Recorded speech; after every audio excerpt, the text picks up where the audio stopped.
All right, everybody. I understand the question.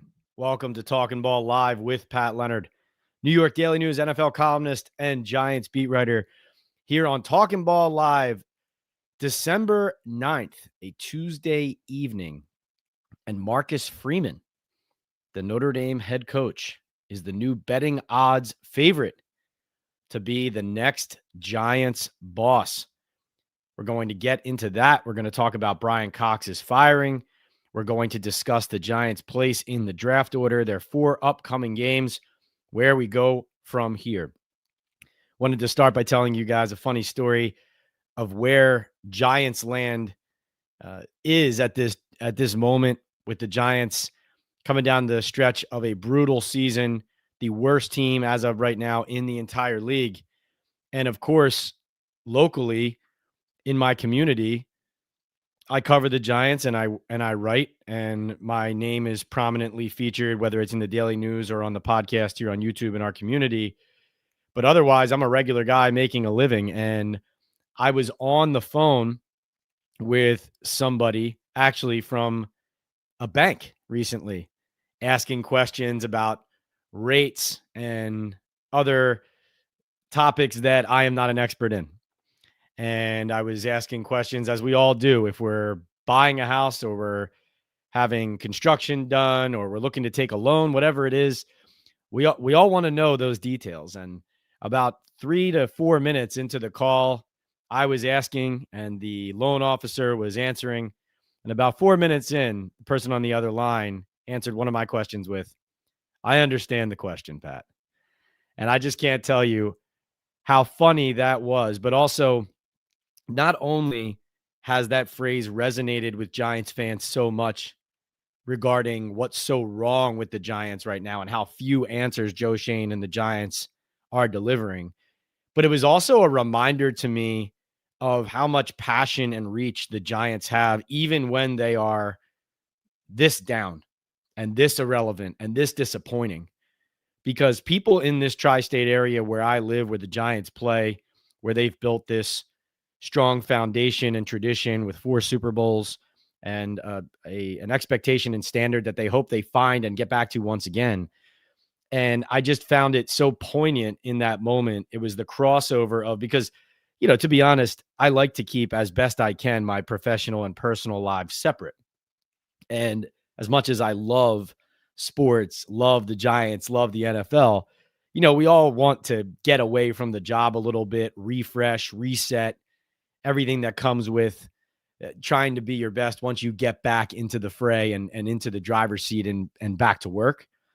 But those moments when you're out in the community and your guard is down and you're not thinking about the next story, you're not thinking about the next question, you're not thinking about your lead or your lead into the next podcast or how to find an answer to a question that's driving the fan base mad. You're just looking for an answer on what door I should pick or what loan I should take or have the rates risen or fallen.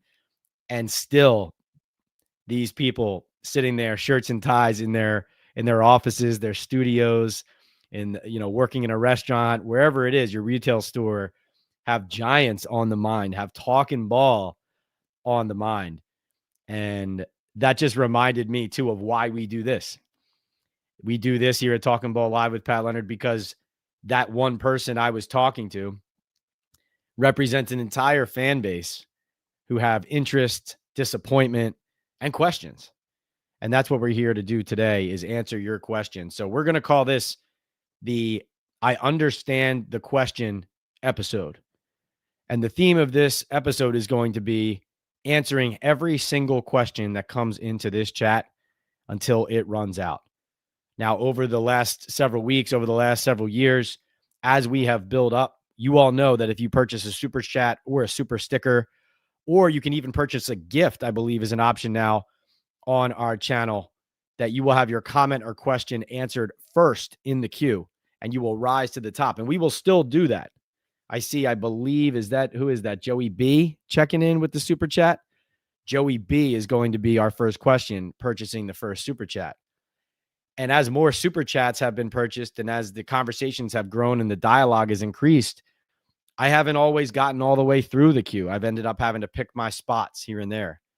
But tonight, we're going to roll. We're going to roll through it, and I'm going to understand the question and answer every question as we go back into the Giants building tomorrow, Wednesday, December 10th, and prepare for the Commanders. And after that, the Vikings, the Raiders, the Cowboys, and then Black Monday, and who knows what when it comes to Joe Schoen, when it comes to the coaching hire, and we will get into all of that. Reminder, subscribe if you haven't already. You have to be a subscriber to ask a question here live. Please do that. You'll get tons of Giants inside info delivered straight to you. Also, hit that like button while we are live if you like what we're doing. That will increase engagement out there on YouTube and bring more Giants and NFL fans directly to Talking Ball for more voices, more perspectives to grow our conversation and community here on YouTube at Talking Ball with Pat Leonard. The handle is PL on NFL. You can follow me on that handle everywhere. And then P Leonard NYDN is my handle on X, but it's PL on NFL everywhere else. TikTok, Instagram, Threads. I'm on Facebook. You can find me everywhere.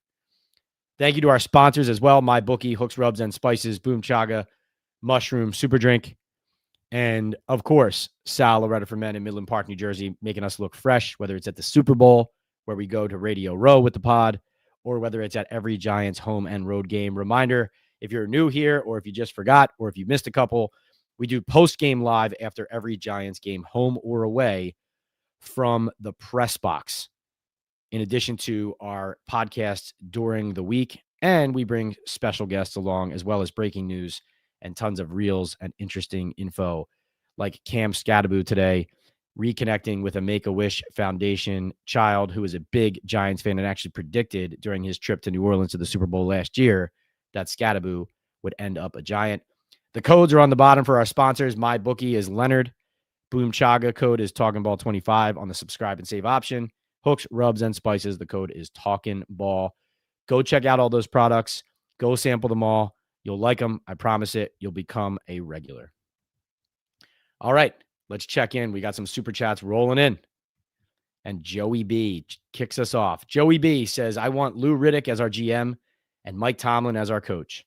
I don't want to hear about Marcus Freeman. I think he's a great guy, but I don't want a first-time head coach for this roster. We can't afford to gamble. This is an interesting debate. Joey B, thanks for kicking us off on the right foot. Marcus Freeman, 39 years old. His record at Notre Dame, sterling. His national championship berth last year, something that speaks for itself. Notre Dame and their athletic director, Pete Bavacqua, committed to matching essentially any offer that Marcus Freeman receives to make him comfortable and feel valued and prioritized and paid and compensated as a top college coach in all of the nation.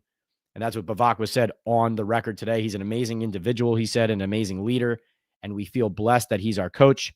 I make sure that he knows that he will be where he deserves to be, and that is at the top tier of college football coaches when it comes to compensation every year. I view his contract, although a multi-year contract, as a living, breathing document that we will revise every year as need be to make sure he's where he deserves to be. He knows he has that commitment from me, and more importantly, from the university.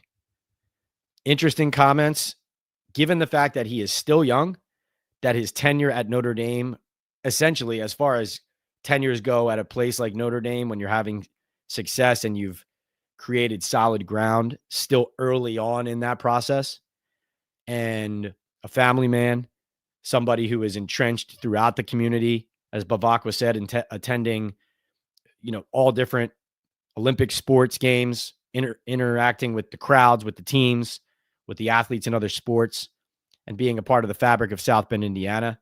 43-12 overall in his 4 seasons coaching the team, and just received an extension at Notre Dame through the 2030 season. He received that extension a year ago, leading up to the college football playoff and that college football final berth where Notre Dame fell short to Ohio State.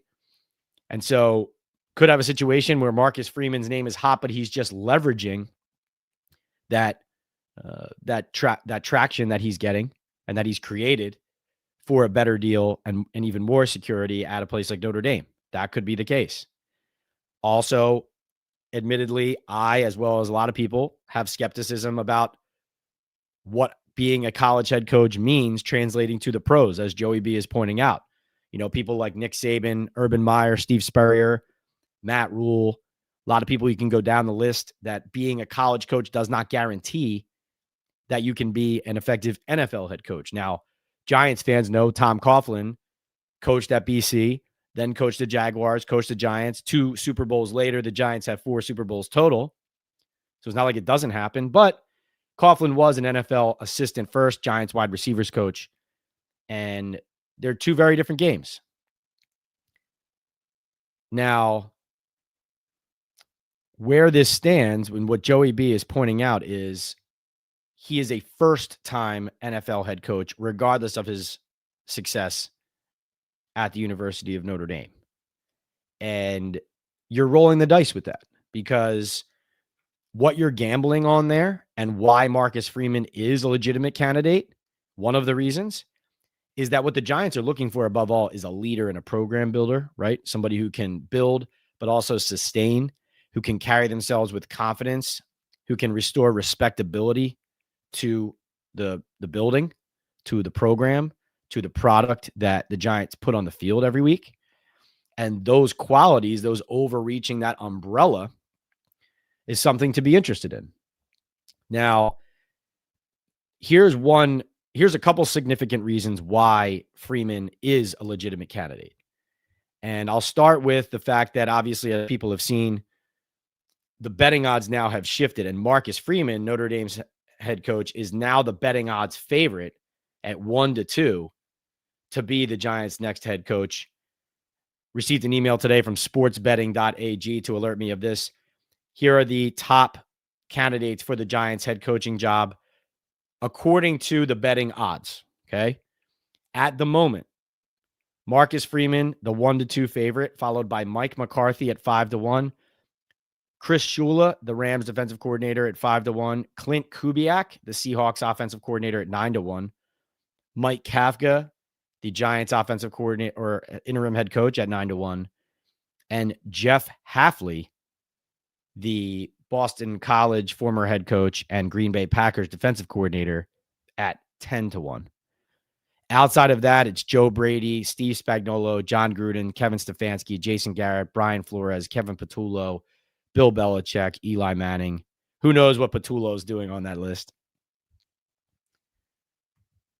Obviously, as Joey B is pointing out, he's hoping that somebody with real NFL experience comes available that isn't yet on the board. Because when you're looking for NFL experience, that class of coach this year, last year Mike Vrabel was available. This year it's John Gruden, Mike McCarthy, Matt Nagy, right? So from a Giants standpoint, if Mike Tomlin is out in Pittsburgh, if John Harbaugh is out in Baltimore, things like that,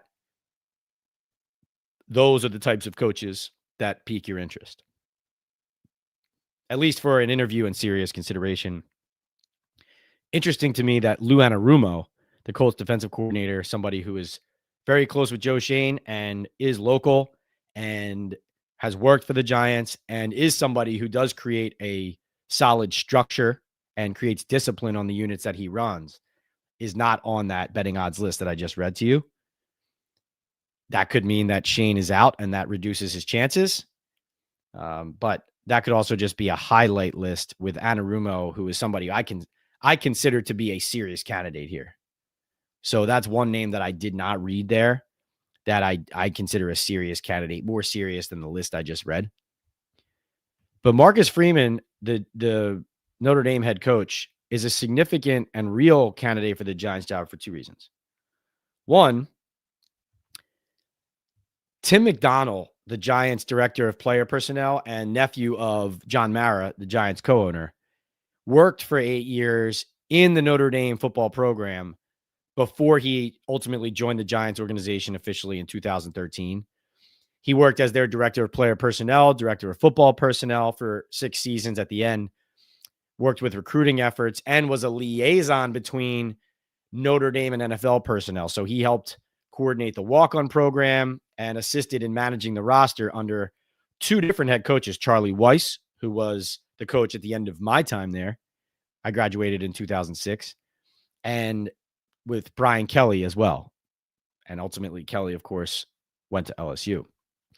McDonald, very influential in the Giants organization, also influential in their operations and searches, a big believer in Joe Schoen and influential in that hire as GM.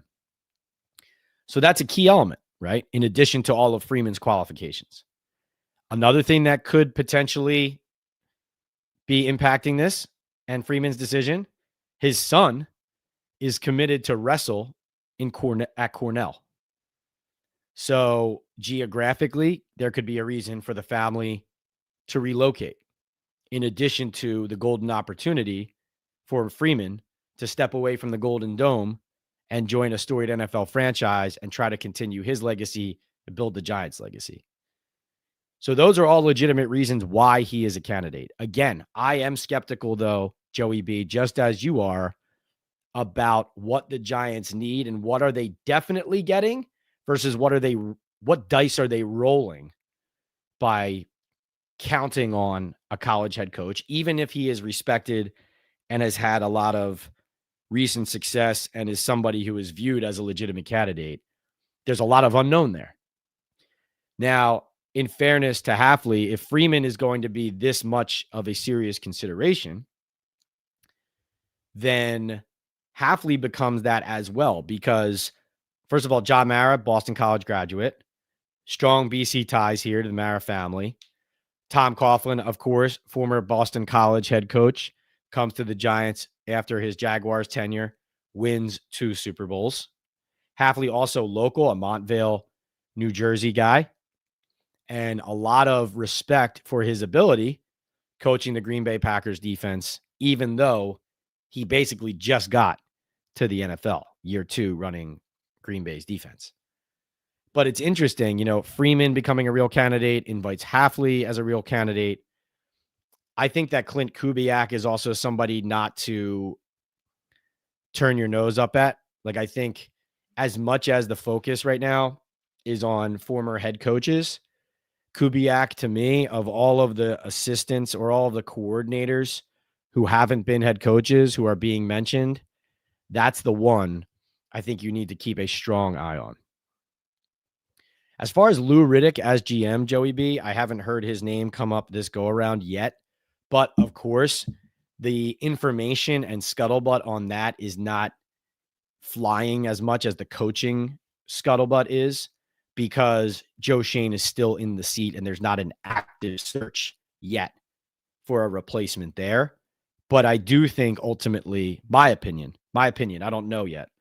As I've said, I think end of the year is the decision there. My opinion, Joe Schoen will be out by the end of the year or at the end of the season. Jose, thank you so much for that $20 super sticker. You were the man. Appreciate that support. He says, "What's up, Pat? Can't believe it's week 15 already." I know. What's funny is to your point, Jose, one thing I'm grateful for in doing the Super Bowl Radio Row with the podcast is, it does feel sometimes the season feels like it's getting long, but then other times you feel like you're just getting into it when the football gets the most relevant, right? Like Bill Belichick and Andy Reid and these guys, Belichick likes to say that the season starts on Thanksgiving. And that was something that he preached in New England and that they took to heart. And obviously, basically that was what ended up transpiring, is like they worked their stuff out and then they either treaded water or dominated. And then they got to Thanksgiving, they honed things, they tinkered with things, they turned it on up. And so, that's how I'm feeling right now. The bye week has me a little bit refreshed. I'm not going to lie, that late bye week for the Giants, killer, man. Too late for anybody, players, coaches, beat writers, columnists, podcasters, whatever. But really excited for this stretch run in the NFL too. And we're talking NFL today too. So a lot of Giants talk today, obviously. My bread and butter, covering the Giants so closely and so many Giants fans in here, but more than happy to, willing to, to talk rest of NFL Obviously, the coaching carousel takes us there, but also I have plenty of opinions, watching the rest of the league, talking to people around the league about what's going on, what I see, how I feel teams are faring, where they're headed, all that. Jose, thank you so much for that super sticker. Really appreciate it. Piece 2 Mateo says, if or when the Giants blow this up, how many years do you think it will set them back?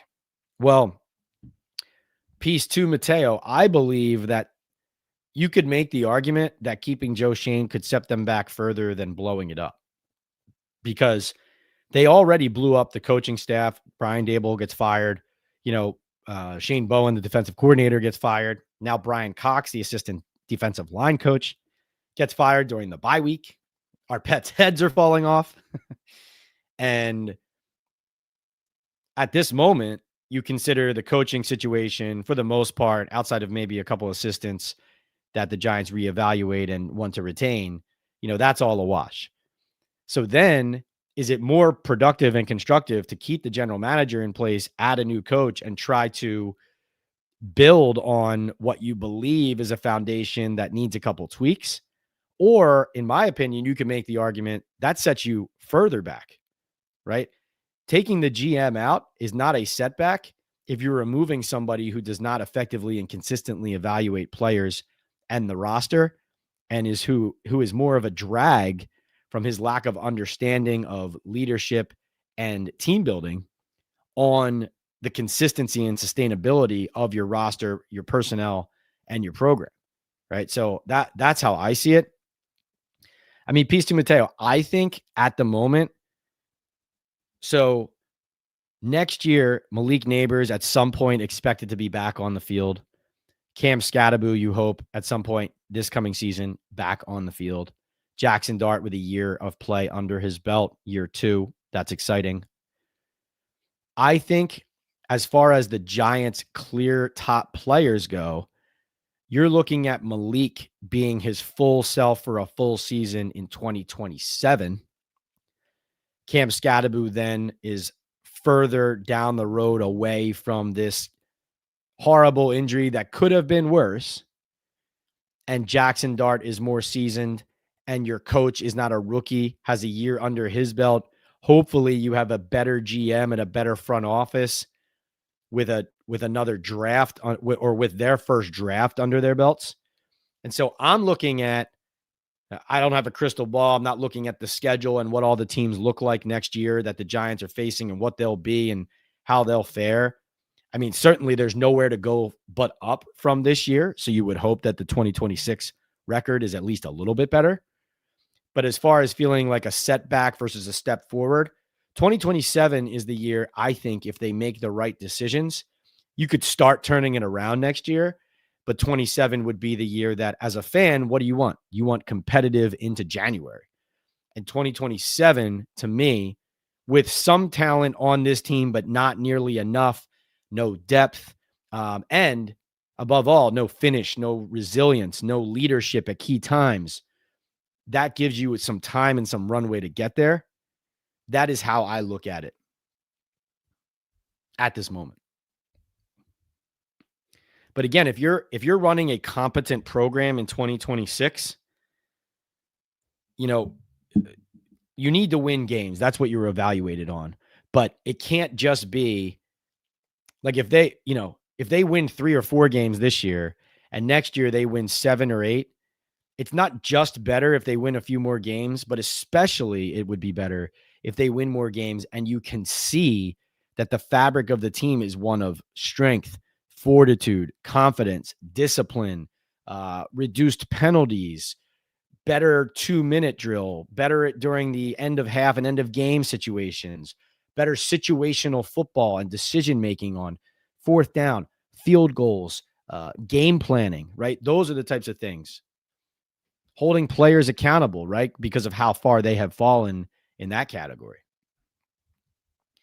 Joe Farry says the New York Football Giants have hired the lowest paid coaches for the last 10 years. Now, are they going to pay a $50 million buyout on a risky hire? Hilarious. Joe, I understand the question. Right. These contracts, these college coach contracts, for example, Marcus Freeman, have buyouts, and the Giants in recent years have been a team that has been trying to cut back rather than add on costs. Now, the one qualifier I would give you here, Joe, as I sip my drink here, cheers to all of you Giants and NFL fans and talking ballers out there. Welcome to the I Understand the Question episode of Talking Ball with Pat Leonard. The one thing I will say, Joe, is they just took on a billionaire minority owner. And a lot of the Giants' cuts in recent years, they were related to two things. One, COVID and the money they lost there. And the, just like all these other teams, feeling like in certain places they needed to make up those losses. And then the other reason was they were preparing themselves, slimming themselves down as an organization on the books for this sale to look more attractive to their prospective buyer, and the Koch family eventually buys in. So maybe there's a cross your fingers and hope part of the Giants' desire to maybe spend a little bit differently because they're out of those two situations, let's say. But you make a fair point. The college contracts don't make it simple.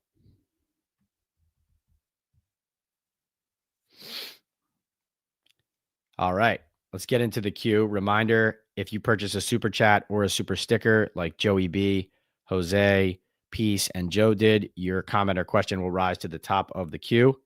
Otherwise, we start at the top. NJ Looksy says, Pat, the hero of all the weak reporters last week. He needs an award. What a backhanded compliment. I understand the compliment. Manzo, what's going on, Manzo? He says, hey, Pat, is there any interest behind the scenes for Indiana head coach Curt Cignetti? Should be a legit contender with what he has done with the team over the last 2 years. Haven't heard that. Obviously, if you're looking in college and you're expanding your search to that level of football, then Cignetti's a name that, of course, warrants consideration. I know the Giants don't want to be in a situation here like they're the New York Giants. You want to exhaust all opportunities and options, but you don't want to be in a situation where you're casting such a wide net like the Jets did last year that you don't even know yourself what you're looking for, right? But I know Cignetti, part of his success, I mean, he's done a great job. Part of his success was bringing a ton of players with him from his previous program to his current program. And again, a different landscape in college to turn around a program when it comes to what he did for that roster and, the infrastructure and how quickly he was able to do it versus what you can do with an NFL team. So not necessarily translatable again, but yes, certainly a name to think about. But I haven't heard it connected to the Giants. Peter says, where do the Kochs fall into this from a long-term perspective? Do you understand the question? Peter, I understand the question. The Kochs fall into this in a long-term perspective. I would be lying if I think a lot of you probably see this the way I do, is that this is an extremely, this is a family with a ton of assets that looks from the outside. I'm not reporting anything here. I'm just saying when you see that they purchased 10% of the Giants franchise and are a minority owner, you look at their assets and then the Tish's assets and then the Mara's assets as families. And it's easy to look at that and say, down the road, could the Koch family end up being a or the minority owner because of what it takes to compete at the NFL level, because of cash windfall opportunity that continues for the existing majority families and what that could mean for them. There's obviously the legacy element of the Mara family with the Giants and founding the Giants and essentially being the owners and operators. So that might never happen from a standpoint of dethroning, a certain family and that changeover. But we've seen around the league, change is inevitable and more big money, hedge fund money now involved. So That is a legitimate question, and I understand the question. Let's get back into the queue. Thank you, Peter. Francis says we should go rewatch the presser to get pumped and have fresh recall. Quote, we're going to do everything possible to get this franchise back to where it should be, says Joe Schoen in reply to Pat Leonard's question. How is it possible you've not been fired? Joe Schoen's got this, bros. He's got this, says Derek. John says, Pat, the rumors are out now that John Mara is very ill and a change will be coming after the season. I'm hearing Susan McDonald, Tim's mom, is a very strong candidate to replace John. Thoughts? John, I think you saw somebody like a content creator, I believe, was tweeting about that. Listen, I'm not gonna speak on the exact nature with John Mara, Mr. Mara. All I'm going to say is if you watch this podcast and listen to this podcast, you know that when John Mara's name has come up recently, the only thing I have been saying is our thoughts and prayers go out to him and to the family. And this is a really difficult time for the Mara family.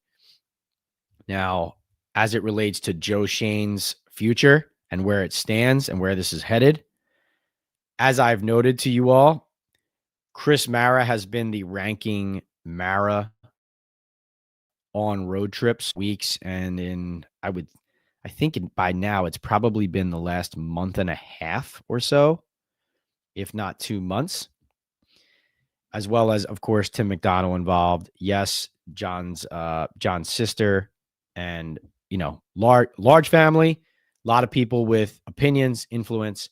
The interesting part of this, from a succession and end of season, where do we go from here standpoint, is the decision about who steps in, who runs things. Is it one person? Is it by committee? Because again, large family, right? This is not as simple as, I and my sibling run a company. I run it, then I decide I'm not going to run it anymore, so he does.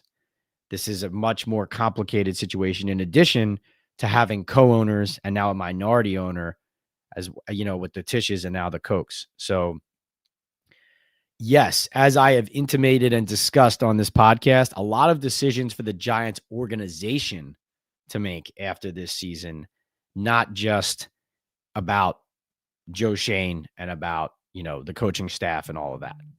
So this is a very real life issue and situation.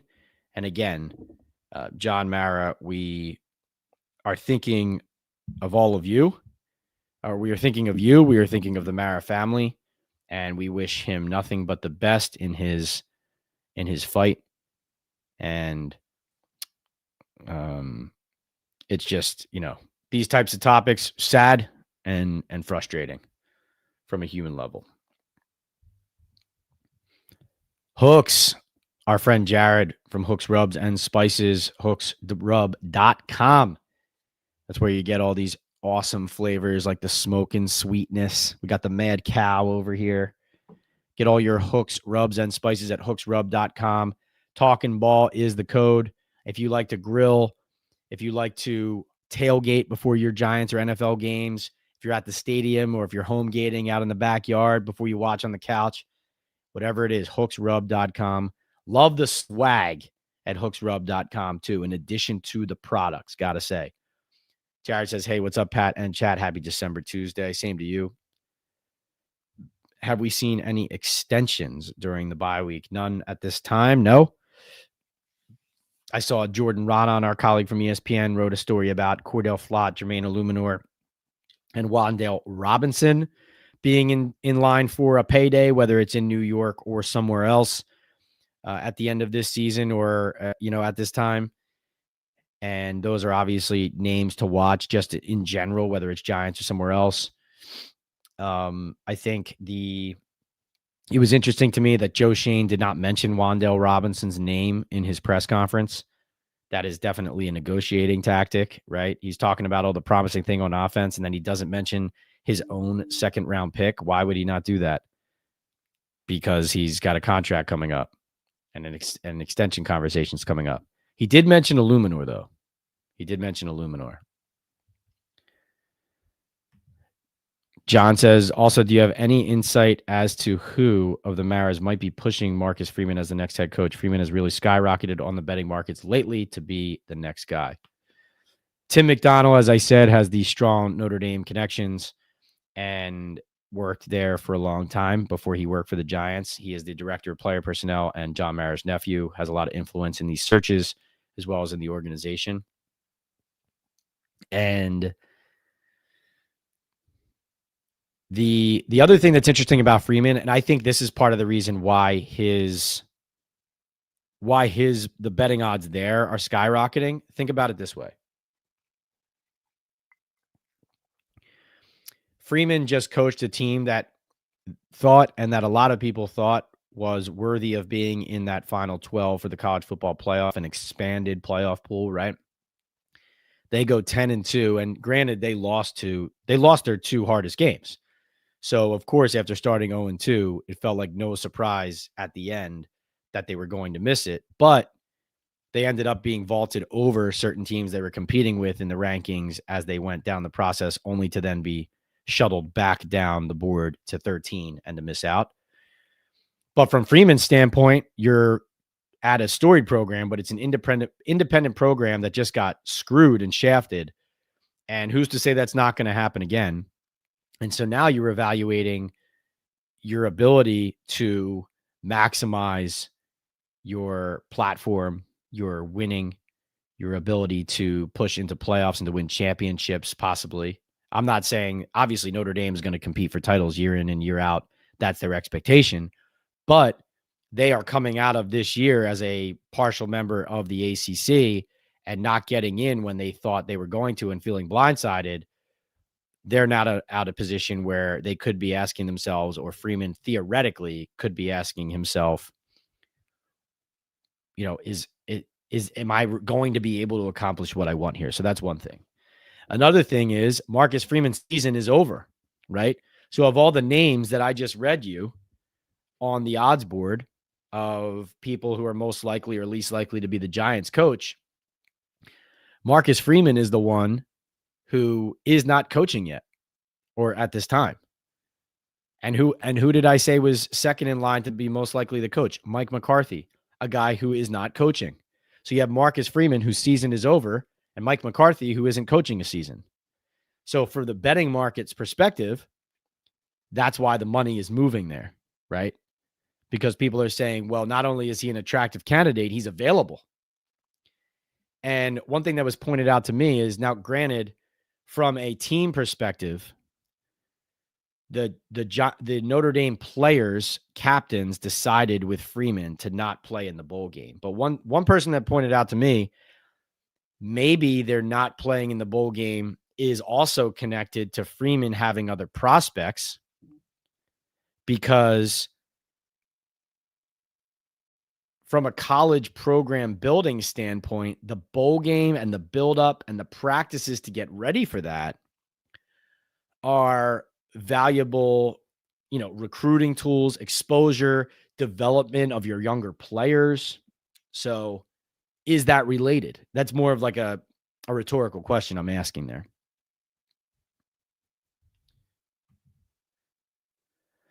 N4 Diver says, Pat, you're a real one. To me, Chris Shula is the guy. But how much do you believe the Giants ownership would go through with it and a McVay tree defensive coordinator? N4 Divers, I understand the question. Now, if the Miami Dolphins have a coaching vacancy, I would look at Chris Shula there, given the last name, given the attractiveness of that job, as well as the pedigree that he is as a young coach bringing with him from the Sean McVay tree, and all of this recent talk about how, of all the bright minds that have come out of the McVay tree and the Gruden tree and all that, that Shula could be the brightest of them all. Is he a candidate for the Giants vacancy? Absolutely. But I think if I looked at the Giants vacancy and if the Dolphins have one, which one becomes Shula's job? I would think it would be the Miami job. Now, if Miami didn't fire Mike McDaniel, that would be a moot point. And then you have what other jobs? Atlanta, Giants, Titans, Raiders is going to be open. And then you always have a couple more. Jojo says, I think Dexter Lawrence asks for a trade 100%. You? Jojo, I understand the question. And yes, I don't think that's a stretch to project that is possible. I don't view Dexter Lawrence as somebody who is eager to uproot. At the same time, he is disenfranchised with where the Giants have headed, with where they've gone as a franchise, with the decisions they've made, with the people they've let go. One name that has really been mentioned to me a lot recently, especially because when I asked Joe Schoen that question about misunderstanding leadership and in team building, there are a lot of people, like I said, there's people who watch that press conference and are telling me I understand the question basically when I'm walking in the supermarket. But from a Giants inside the building, outside the building, players and other teams, coaches, and even fans. The name that has been brought up to me a lot recently is Julian Love. That is the one that players and people around the league, people who are familiar with the Giants dynamic, the Saquon one, obviously, complete embarrassment, from a standpoint of what are you letting go from the locker room, from the team on the field, all of that. He wins a Super Bowl for your rival. Offensive Player of the Year last year. But that one's already understood, given that pelt is on the wall against Joe Schoen. The Julian Love one, and I've written about this and we've talked about this, but that one really got under people's skin because it was a complete lack of understanding or concern, really ignorance from the standpoint of Joe Schoen and the front office about what kind of people they want on this team and what kind of people and players they value and they do not. It sent a really bad message on top of everything else that was going on. And for Dexter Lawrence, Leonard Williams getting traded, and then Julian Love being allowed to leave on top of that, didn't sit well and doesn't sit well. So is Dexter definitely going to ask for a trade? I'm not going to sit here and tell you that. I don't know that. I can't speak for him. But do I think it's possible based on his behavior this year, his attitude, his disenfranchisement with the Giants? Yeah, wouldn't surprise me. And as I've said before on this show, if the Giants were going to make a trade to secure a lot of assets, if they traded a player on their team, that's the player. But then again, you don't get better by trading good players usually. Now, at the moment, the Giants have another asset that could be even more valuable, and that is the number 1 overall pick in the draft because of their record, where they sit in their strength of schedule. That could change, though, based on their remaining schedule, but who knows how many of their final 4 they win. Thank you, JoJo. Jay Farry says, guys, no worries. Shane says he is getting better every year. 2040 will be epic. Hooks, Rubs, and Spices, great products. Took my barbecue to a new level. Jay, thank you for saying that about Jared's Hooks, Rubs, and Spices. Again, hooksrub.com.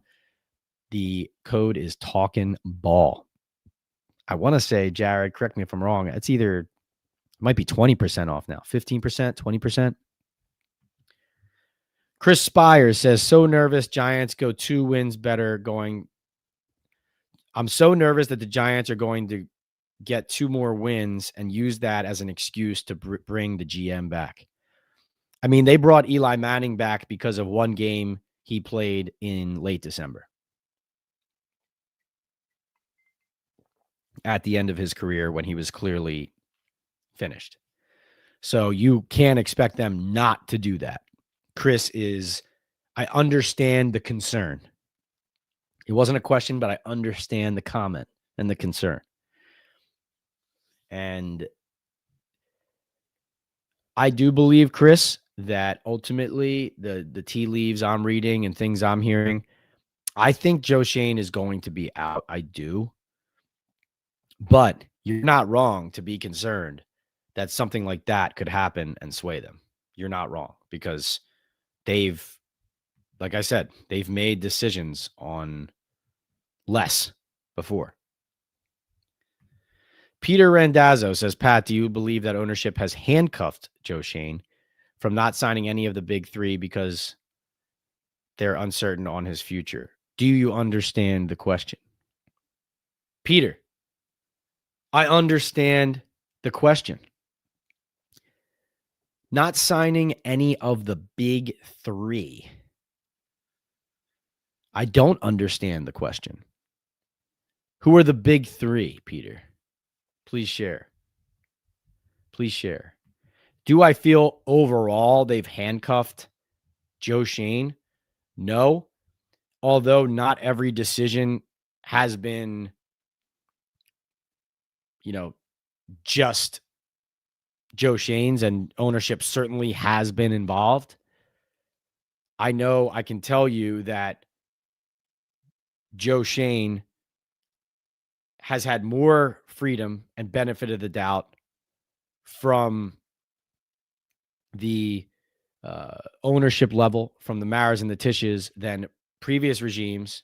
Like, obviously, Dave Gettleman was protected, but coming out of the Gettleman Judge regime where they meddled and they screwed everything up and they forced Judge to work with Gettleman and they gave him 2 years, even though he was guaranteed 3 and all of that. And they paired him with a joke of a general manager who really didn't work.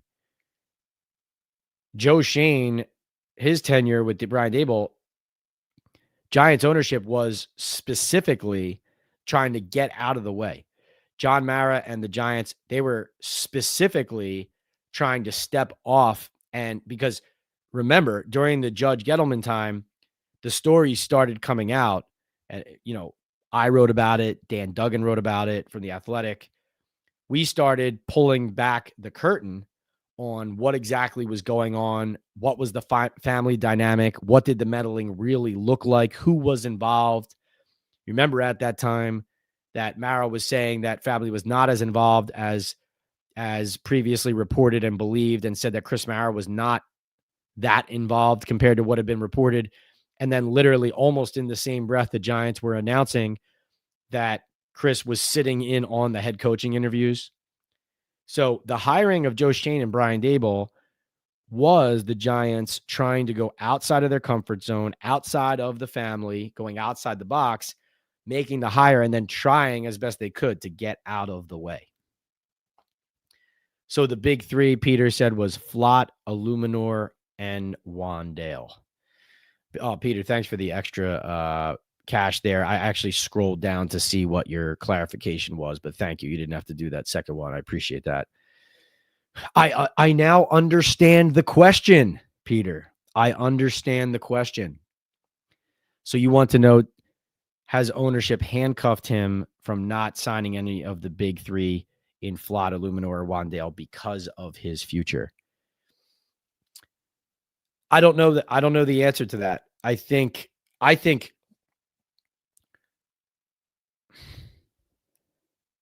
believe that it would be prudent to not take action on any of these players until you have clarity on who's running the team. Frankly, that's what I believe.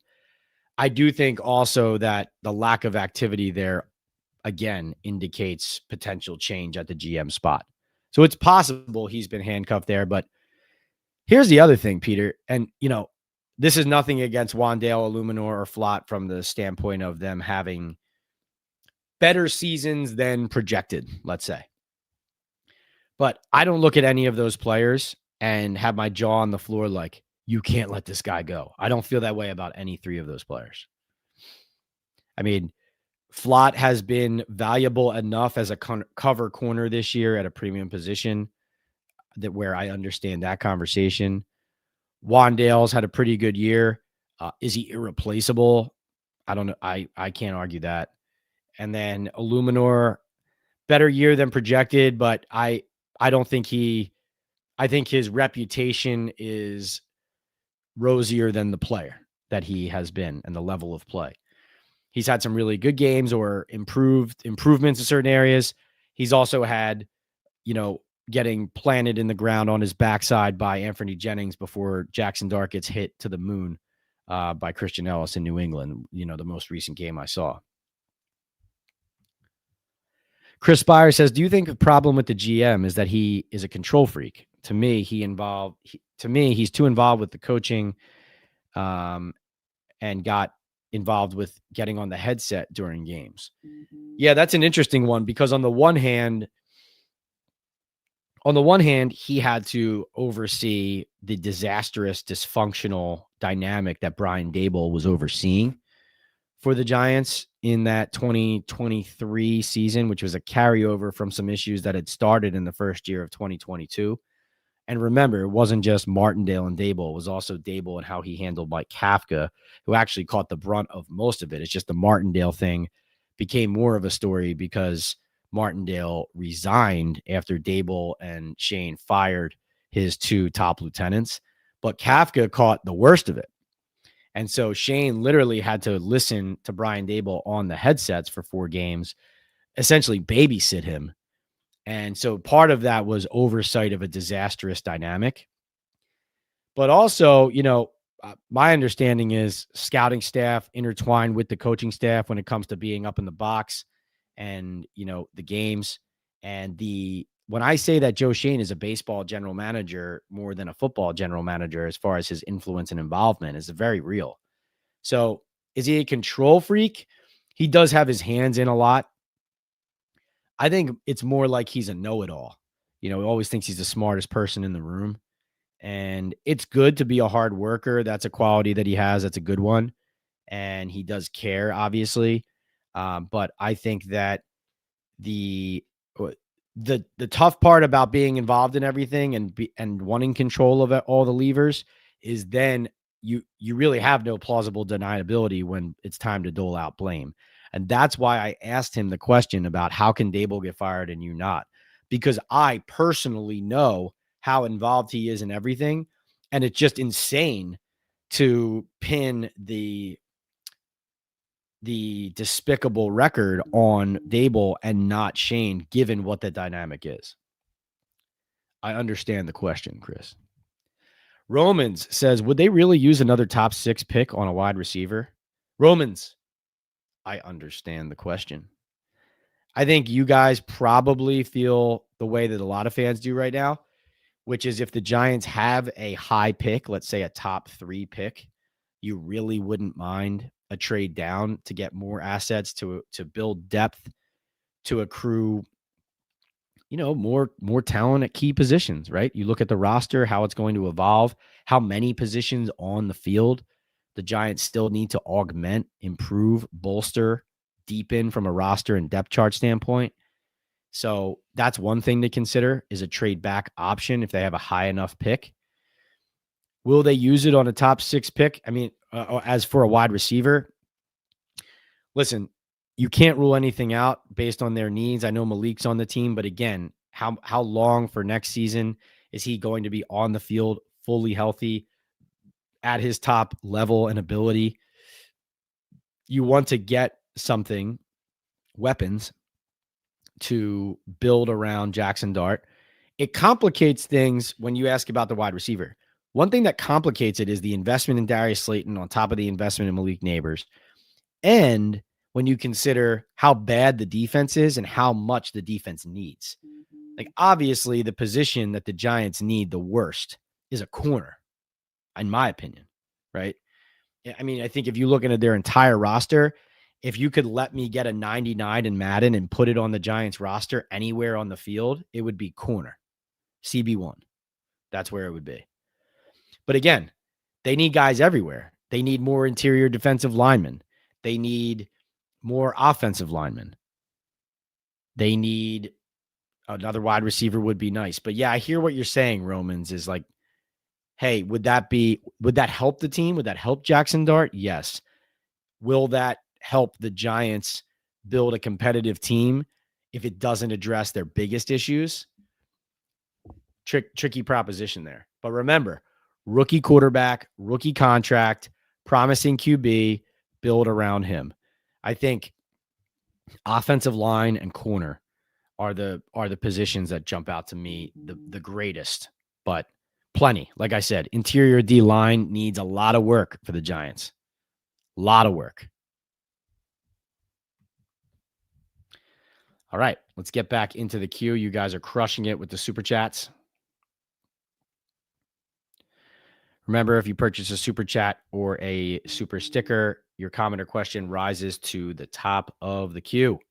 Otherwise, we will keep rolling in our Understand the Question episode of Talking Ball with Pat Leonard here on Tuesday, December 9th on YouTube. PL on NFL is the handle. Subscribe if you haven't already. John reminds everybody, like, subscribe, and share the pod. Hooks Rub says, I understand the question, still gets me. Barb, hey, Barb, what's going on? Peace doesn't think they will let go of Tomlin in Pittsburgh. Hook says, I do really like Freeman from Notre Dame. He's done a great job there. Disciplined, kids play tough, former NFL player, and young enough to relate to these players, but also commands respect. Nice, succinct argument there for sure. John says, if it comes down to both Tomlin and Harbaugh, who would you prefer? Both may be on the market. Ooh, that's a good question. That's a really good question. Probably Tomlin. Toughness, thick skin, I think, for New York. And I just believe that, leadership oozes out of him. He's obviously got, shortcomings in different areas and game management questions and that type of stuff. But from a standpoint of restoring structure and accountability, I mean, this is a guy who, kept a lid on Le'Veon Bell and Antonio Brown for years, and Ben Roethlisberger. Not sure that Freeman's NFL ready. It'll be interesting to see. Steven says, Pat got big props for his questioning Schoen and keeping at it from a lot of other people who cover the team. Thank you, Steven. JDJ says, Pat, if Dart doesn't look as dynamic in these final 4 games as he did in the games with Dable, should we all be concerned? JDJ, I understand the question. I understand it. Yeah, so, I think Washington, the Vikings, the Raiders, and the Cowboys, all defenses that are susceptible. Easy for me to say. Flores and the way he calls that defense and the way that the Vikings pressure, that could be a dicey one for Dart to handle. I mean, the Vikings obviously haven't had a good season, but not an easy scheme to play against, not something that you see a lot. And so probably something different from anything Dart has seen in the NFL yet. So that might be a tricky one. He also playing Dan Quinn and the Commanders for the first time, although they just laid a complete egg in a shutout loss in Minnesota. So who knows what team's going to show up for Washington this week. But yes, to answer your question, and I understand the question, it certainly will be a concern if Dart regresses, or let's just say this. You know how Eli Manning over the years succeeds? There's the photos of him holding the Lombardi trophy and pumping his fist. And there are the photos of him, the Eli face, right, on the sideline. When things go wrong, when he throws an interception, when he's looking up at the scoreboard after he turns the ball over. If we see Eli face from Dart walking off the field and we don't see the confident, let's go, helmet off on the sideline, screaming as he, scores and takes the lead, that will be very telling to me. Is Dart able to exert some influence from a leadership standpoint as well as a winning standpoint, like closing games, finishing? I think if he can do a little bit of that, it will be encouraging, and it will be what you want to see, what you're looking to see, what you need to see. It would be frustrating and discouraging if it went the other way. But I do think there are plenty of players who are proud, who have fight left in them on the Giants. The question is, will they show us against Washington that they're still here? Because that New England game was an ass kicking, and they didn't even belong on the field in the first half of that game. But yes, from a standpoint of having a top pick in the draft, and Jackson Dart's shown a lot of promise, but when you have a pick this high, yes, you want to see your quarterback reaffirm for you that you know what he is. Peter Randazzo, again, gunning for MVP status today with several super chats, says, how can they allow Schoen to conduct a coaching search and then can him? It's backwards. I really don't get it. Peter, I understand the question here on the I Understand the Question episode of Talking Ball with Pat Leonard. So the way I view that, Peter, is retaining Schoen at this juncture. When they fire Dable, they retain Schoen, and then they say he's leading the coaching search. I don't view that as any kind of assurance that he's staying and it's awkward if you then fire him. I think that's trying to maintain a semblance of, if not normalcy, then consistency and process to that side of things. Because listen, you're paying Joe Schoen to do this job. And as long as you're paying him to do it through the end of the year, this is what he is charged to do. This is what his role is for your organization, is to find a new leader, find new leadership, figure out a way for the Giants to become competent, relevant, and respectable once again. But that doesn't mean just because you're still being paid to do a job that you're not going to be reevaluated at the end of the year, right? Just like a lot of people with jobs have evaluations. And at the end of the season, maybe there's a rubric. Here's how you performed. Here's how we're grading you. Here's what your bonus is because of it. Here's what you're not getting because you didn't fulfill your requirements. So I view it like that. I think if you think of it less as an NFL GM job and more as just a job, he's still being paid to do a job. And at the end of the year, they're going to reevaluate. And the facts of what he has done and not done will still be there on the table for them to render a decision on his future and on the future of the organization. That said, I will say I'm with you on, if you lack enough trust in this person as the leader of your team and as the person who has selected the players on your team and your roster, and if you don't trust his judgment in who the head coach was, who he chose with Brian Daboll, and you don't like how he's been running the team, are you really letting him lay the groundwork for the next decision about the future of your franchise?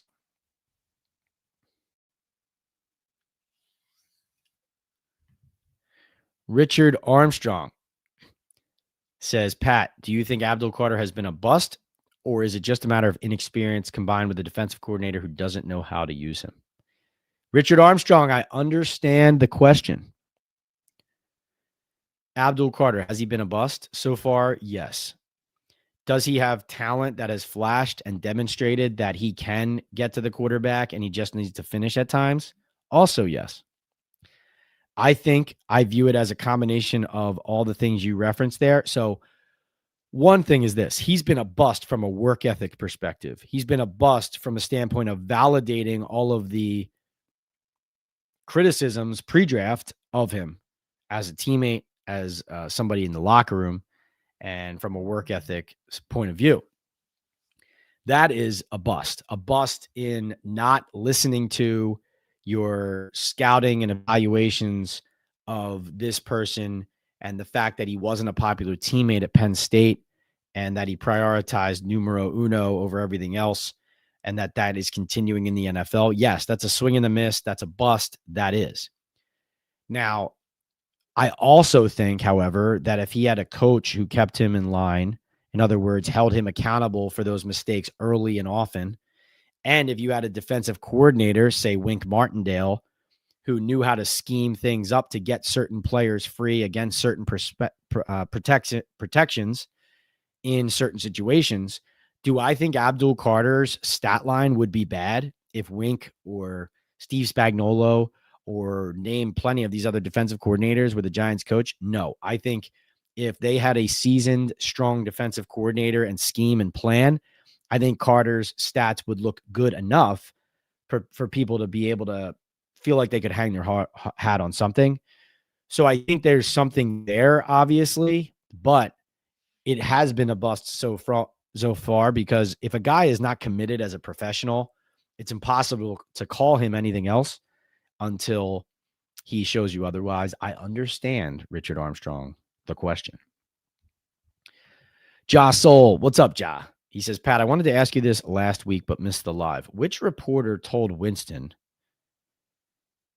that he wanted to be here next year, and your thoughts on his 1 year lifespan rebuttal?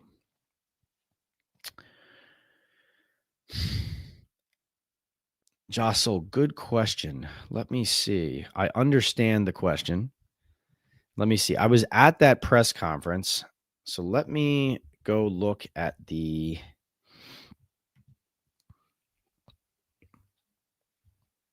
I'm looking at the transcript of that. Okay.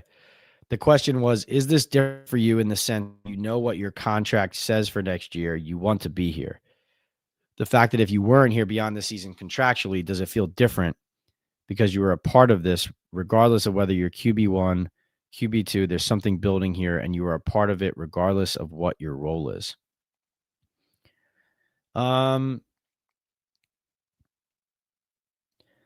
could be wrong. I feel like that might have been Art Stapleton asking him that. I don't remember specifically. If my memory serves me correctly, that's who it is. I think what he was asking is that Jameis is here for next season as well under contract. And so he was asking him, does it feel different because he knows that he's going to be here, even though he doesn't know what his role is going to be? That's how I interpreted it. I could be wrong. Jameis Winston's answer was, yeah, I feel like every team has a 1 year lifespan, and this team, I'm a part of this 1 year lifespan for this team. Now, I see great things coming in the future, but I can't be there yet. I have to focus on what we are now. And right now, I see a young team hungry and determined to get better. And I believe that we have the pieces in this building to make a splash and be a very good team. We just have not shown it consistently in the win column. I'm excited for what lies ahead.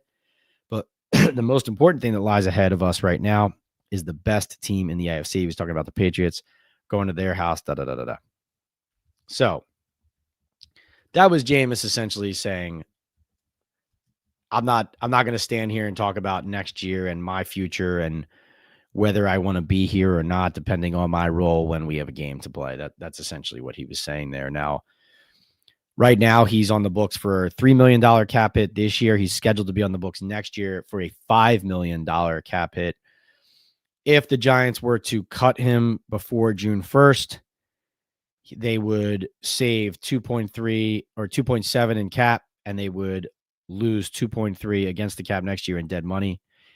If they traded him before June 1st, they would save $4 million against the cap next year and eat $1 million in dead money. That's according to overthecap.com, the best cap site there is. Obviously, you look around the league, there are teams who can use Jameis Winston, including, as the Giants demonstrated, the Giants. I understand the question, Ja Soul.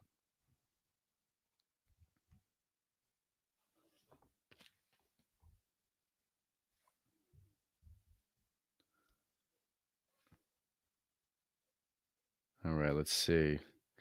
I got like wolves howling outside. I don't know what's going on. All right.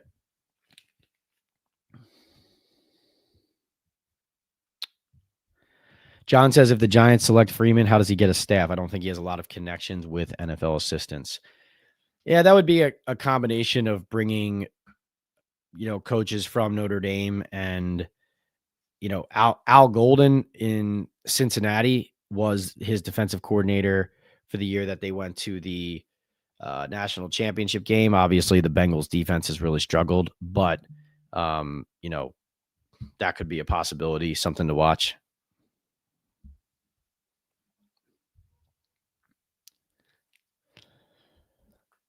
Wow. Is it true that Hard Knocks did not show any of the Joe Schoen press conference? That's oh boy. The league's PR arm extends further and further. That's so funny. Francis says, I understand the theme.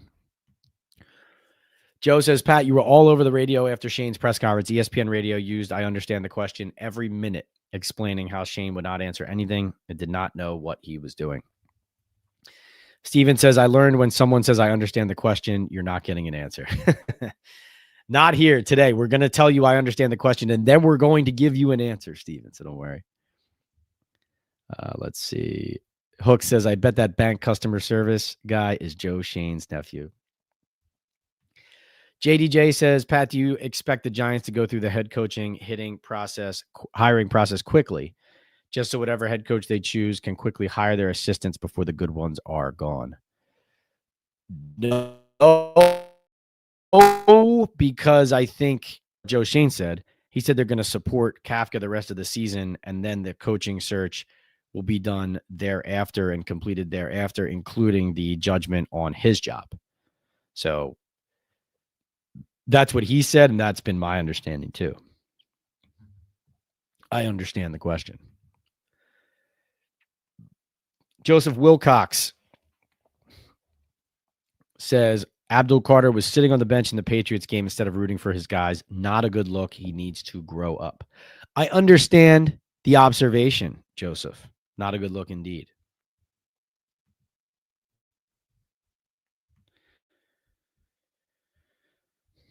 I did not watch that live tonight, Hard Knocks. I will be watching that tomorrow morning, but feel free to give me some highlights.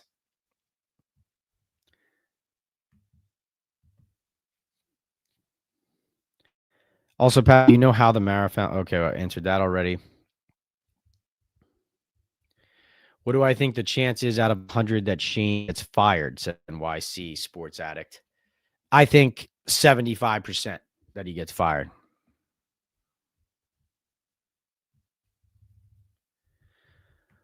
Oh, Hooks sharing that some people purchased Hooks rubs and spices today with the code. Is that what you're saying? Let's go. They understood the assignment. All right, what do we got here?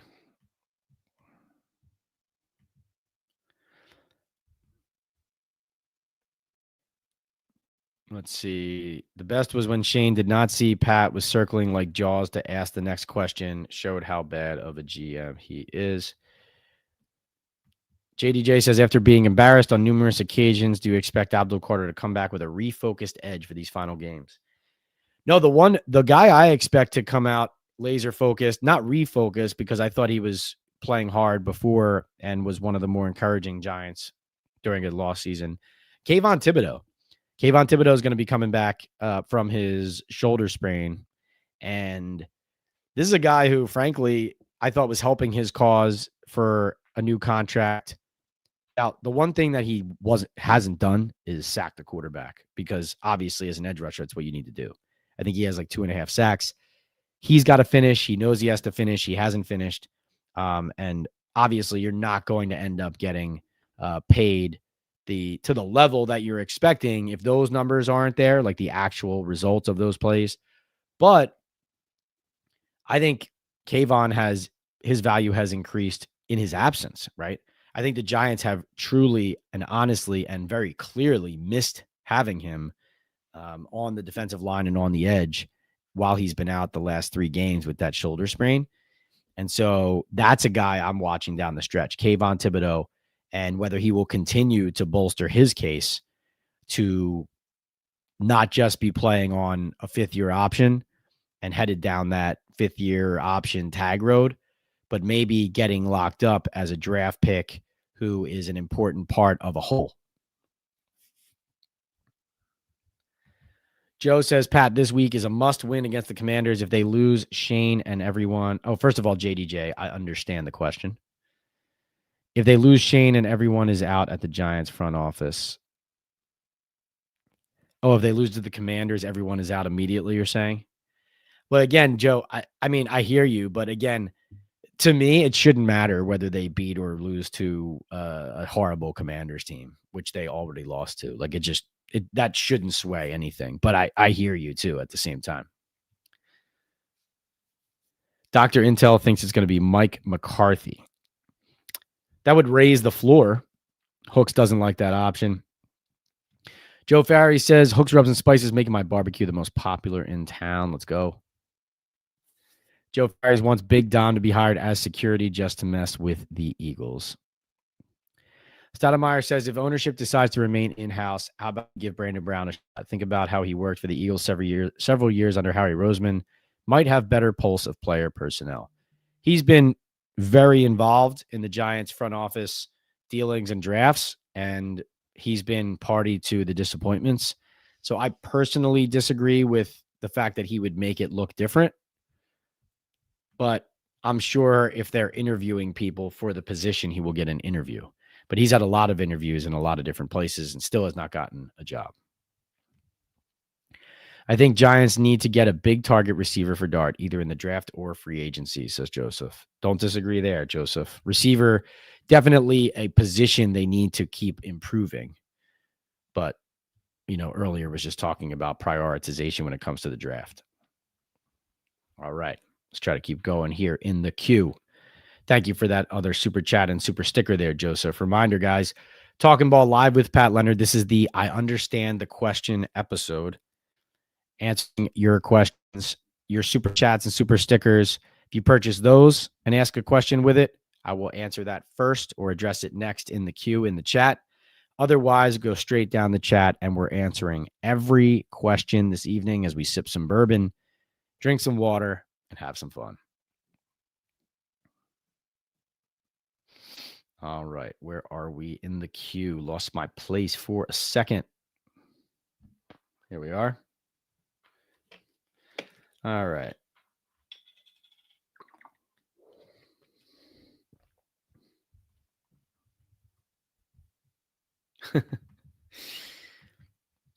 Some grill masters here. Joe says, get the best meats, hooks, rubs, and spices, the right tools, and watch YouTube a lot. True talking baller there. And Jared from Hooks Rub says, awesome, Joe. Always work on that barbecue game. Also, don't squeeze your brisket. Brisket, my favorite. GCN says, Pat, Freeman stays at Notre Dame until he wins a national championship. They will have unlimited NIL money after they miss the playoffs. He becomes the winningest coach at Notre Dame, replacing Newt.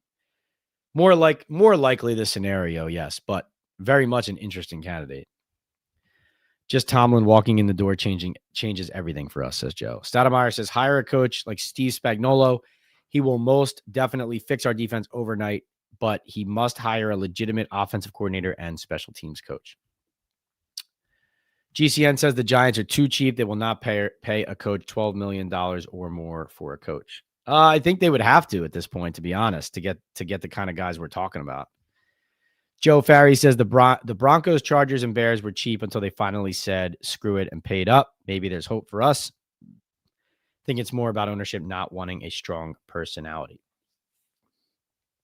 Definitely a layout of the way that the Giants' power structure is created and aligned that does not account for a strong-willed head coach overriding the front office and the structure and the ownership voices, right?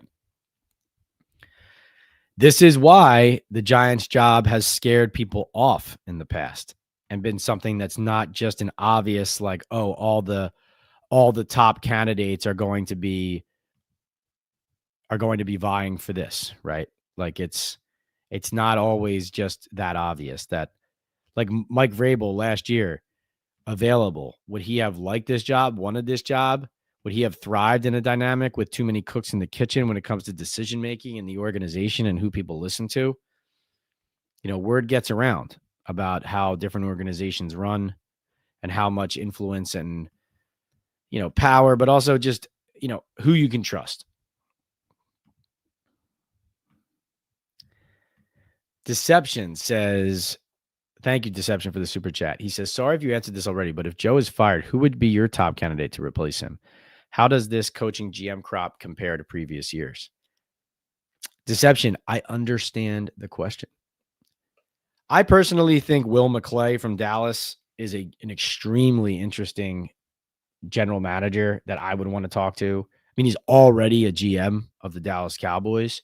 So prying him out of Dallas away from Jerry Jones might not even be possible. It might be a moot point. But he's the name I always start with because you look at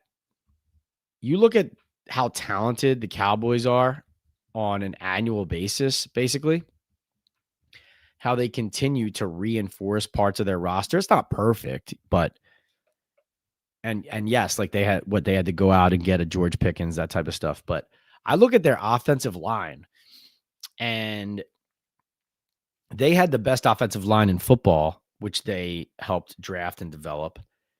And then look at them turning it over with Tyler Guyton, first round pick, left tackle, Tyler Smith, left guard, first round guard, Cooper Beebe, center, third round center, Tyler Booker, first round guard, Terrence Steele, free agent, I believe, right? So this is a young, rebuilt, retooled quickly, because Dak Prescott's there and they needed to retool it quickly to keep that offense at the top of the NFL. That is called doing your job when it comes to being a general manager, to supporting a quarterback. And I know McClay is not the only person involved there. The Joneses are involved, and there's other people involved in the Dallas personnel process. But I'm just saying, even over Schoen, the selection at linebacker, I know he got hurt, but that's a talent that I just look around the league and I'm saying, why is Dallas able to see that, but other teams are not? I just think they've done, even CD was, it might surprise you, like a little bit of a controversial prospect in some circles, as far as not that he wasn't good, but like how good he was. So Dallas not only has done a good job, I think, in the middle rounds, Dak Prescott, obviously, but also they've done a good job with, like, when they have a premium pick, or let's say a late first round pick, right? Because they're not drafting super high, in a lot of these seasons either. So they're using like mid and late first round picks and hitting on offensive linemen and key players, and mid rounds as well.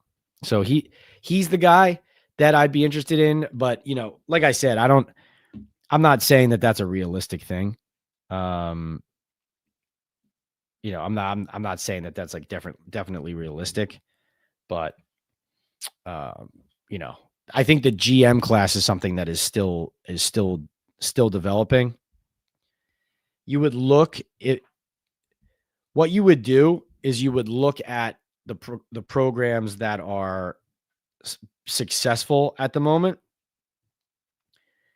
and the deputies of the teams that are succeeding. Those are the people to look at, the young up and comers who are supporting the John Lynch's, the Les Sneads, the Jason Lights, the Howie Rosemans, and, you're picking the brains of the teams and organizations that are laying out the blueprint, the Detroit Lions, of what it means to consistently compete, essentially. As far as the coaching cycle, how does it compare to previous years as well as the GM crop? I think the coaching cycle this year compares to other years less favorably, but sometimes out of years like this, you get, let's say, a Clint Kubiak or a Chris Shula, or on the flip side, an older coach like a Lou Anarumo has been waiting his turn. Sometimes in these situations and scenarios, these guys who otherwise maybe wouldn't be at the top of lists because there were so many guys with experience out there who were just being recycled. Sometimes these cycles end up rewarding teams because they end up taking a chance on somebody who blossoms and becomes a star of their own. Kubiak, like I said, is a guy to keep watching. I think he's a legitimate candidate. Ben Johnson's success for sure helps Clint Kubiak. Everybody is looking for the next Ben Johnson, says LM. Jacob, great to see you, no doubt. Is ownership like a trinity, says Francis. What does each faction of ownership want in a new GM and head coach? Can't sit here and tell you the breakout exactly. I know that their job is to come to a consensus of what the organization needs. Tish and Mara they're the majority owners still, with the Koch family being and Julia Koch being the minority owners. So it's not exactly a trinity as far as the split of say so goes. But I can tell you what they want is they want to be entertaining so that fans are in the seats, and they want to compete and win. And they want somebody who knows how to do those things, how to build a team that can win consistently, entertain the fans, and somebody who knows how to lead a group of men. It's pretty consistent across the board with the ownership. Joe says, Pat, Bill Belichick is the next Atlanta Falcons head coach. Owner wanted him last year. They've been a disaster. He can win 10 games a year with their talent in a bad division. Interesting. I don't know. You think he'll go through that process again after being jilted the way he was? They would have to fire Rich McKay to do that. They already have the new digital draft board Shane brought in. Brandon knows how to use it. This will end up being good experience for Joe on his way to somewhere else. He's got to be done. GCN says, Pat, Neighbors did not have surgery until November. He is not coming back until midseason. You are right. He will not be his best until second year after surgery. I don't see this team picking first in the draft, says Barb. Can't wait to see who they draft, though. Shane said the team is moving forward, not making the same personnel mistakes, but the record keeps getting worse, and he keeps firing, or the owner is firing the coaches he hired, says Joe. Interesting inside info on team financials vis-a-vis a minority share sale, says Francis Moran. I see trading down if we have the top pick for a haul of picks, says Hooks. JDJ says, Pat, I saw we signed punter Cameron Johnston to the practice squad. Did Jamie get too close to fireworks or fall off an ATV during the bye week? No, I think this is one of those things where at the end of lost seasons like this, when, the teams who aren't in the playoffs, what you're doing is you're starting to try to turn over parts of the roster to build up your reserve and future signings and essentially your spring roster for your 90-man for the next offseason. And not only that, but on top of that, Jamie has had a really bad year. And so, I view this as, bringing in competition for an underperforming player, and also getting your roster ready for next year. It's Joe Schoen. Joe Schoen's going to put as much on the board as he can to demonstrate, hey, look, I'm trying to fix all the things that I wasn't able to fix when Brian Daboll was here, Francis, you're great. I understand the compliment. So funny. Roman says, do you really think the Giants would oh yeah, I saw that. Signetti just signed a big contract, you said. That purchase was to get them in position to be a majority owner if a Tish or Mara decides to move on, says Simeon about the Koch family. Let's see. John says the Giants have the option of getting out of a MetLife lease in 2030. Does having the Koch family involved, they could float a new stadium, increase that chance? Good question. I haven't asked anybody that. That's a good question. I will poke around on that. The timing is respectful to anyone employing a football head coach. With fair notice, the Giants have announced job vacancies. Prayers for Mara, says Tiger Metal Stack. Yes, a lot of players, including Dex Neighbors, look unhappy. Dex has been terrible. Let's see. Pat, do you think with John's health that the Giants will keep Shane and not make a move for a new GM, says Michael Carl. No, I don't think John not being healthy means they'll definitely keep Shane. I think the question is, if, let's say, Chris Mara is eventually, more influential in decision-making than he had been in the past, or let's say that with John's health, more members of the Mara family, including Chris and others, are included in decision-making process at a higher level than they've been at before. Then if it gets to that, then, that's the unknown of why Shane would stay or go, but that's when the decision would be made. GCN says, looks like Craig Carton is coming back to FAN in the afternoon. He might have you on as a Giants regular. That'd be nice. Joe says, Pat, you are right. 15 extra practices, money for winning the bowl game, more NIL money. Yeah, it's weird. Let's see. Yes, Mike McCarthy has appeared on McAfee's show, says he loves Dart. Let's see. Joe says, Pat, Tiki Barber said Schoen made player mistakes, but keeps the players on the roster. Yes, that's what I said that to Joe Schoen's face about Hyatt, Banks, Neal. He said Joe Schoen should dump those players so they do not keep reminding everyone about his player moves. They don't want to dump them, though, because he doesn't want the headline that they dumped their draft pick. So it's the optics game. Francis says, how is Joe Judge doing? Ole Miss is very good. They are very good. They were in the college football playoff, and I think what's his name? Trinidad Chambliss, right? Joe Judge has been coaching the quarterbacks at Ole Miss and has been influential in the growth and maturation and success of the young quarterback Chambliss at Ole Miss. So kudos to him. And they prepare to participate in the college football playoff. I just love their light blue unis, man. Like that Dart Ole Miss jersey, great jersey, right? Great jersey. But Judge doing well. Good coach, good guy. Yes, Hooks confirmed. Pat's Talking Ball code gets 20% off the orders now on our website. 20% is huge, says Francis. Yeah, that's right. Sean says, I would respectfully suggest Steve Spagnuolo as a candidate to be given very serious consideration. I know his tenure as the head coach of the St. Louis Rams was unsuccessful. And he struggled at the end when he took over as interim for the Giants in that crazy season. Tiki Barber and two producers gave Schoen a B+ and B. Yeah, I'm not even entertaining comments like that. It's ridiculous. I think it's okay for GMs to listen in on the headset. Why not get a glimpse and learn what the heck is going on? Says Francis. Pat, are there any plans to change the Giants motto from smart, tough, and dependable to we understand the question? JDJ, that's the comment of the night from JDJ. Are there any plans to change the Giants motto from smart, tough, and dependable to we understand the question? That's so good. So good. So good.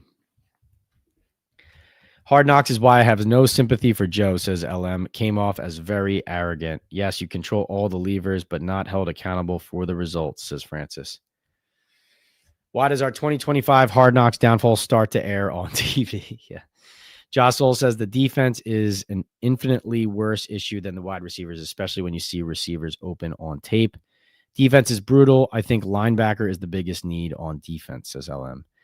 Pat Schoen does not understand he is 20 and 43. He picked most of these players, hired these bad coaches, fired, and overpaid free agents. Hook says a sideline to sideline linebacker would be good. The kid from Texas Tech, Elarms Orr from TCU, the rangy LB from USC. Many good options out there. Got to get a shutdown corner, says Joseph Wilcox. He whiffed on Banks. I think we need a big wideout also like Plaxico. Agree with everything both of you guys said from a personnel standpoint then. Joe says, Pat, call into 93.7 The Fan and ask the host how bad Tomlin has been. No, I know. He might even be a guy who needs a year off, frankly. Hook says, check my guy, Eric McAllister, wide receiver from TCU. Dude is a big, tall, fast, catches everything. Great player who snatches the ball and wants it. Jay Snow says, Pat, you're a great reporter. We need more reporters out there who are willing to ask the tough questions the fans really want to hear. Thank you, Jay Snow. I really appreciate you saying that. Has happened historically with teams to allow an outgoing GM to hire a coach. Not sure the circumstances leading to that, though. Well, you can go a couple different ways, right? Like the Chicago Bears, Ryan Poles stayed and ended up hiring Ben Johnson. So it has happened. In fact, Poles was hired the same time as Schoen, right? He was a finalist for the Giants job, Poles was. Schoen gets the Giants job. Poles gets the Bears job. He hires Matt Eberflus. Eberflus gets fired. Poles stays, hires Ben Johnson. So that's what Schoen is hoping to do, is stick around to hire the next coach like Poles. But he stayed an extra year, and wow, look at the record. Holy cow.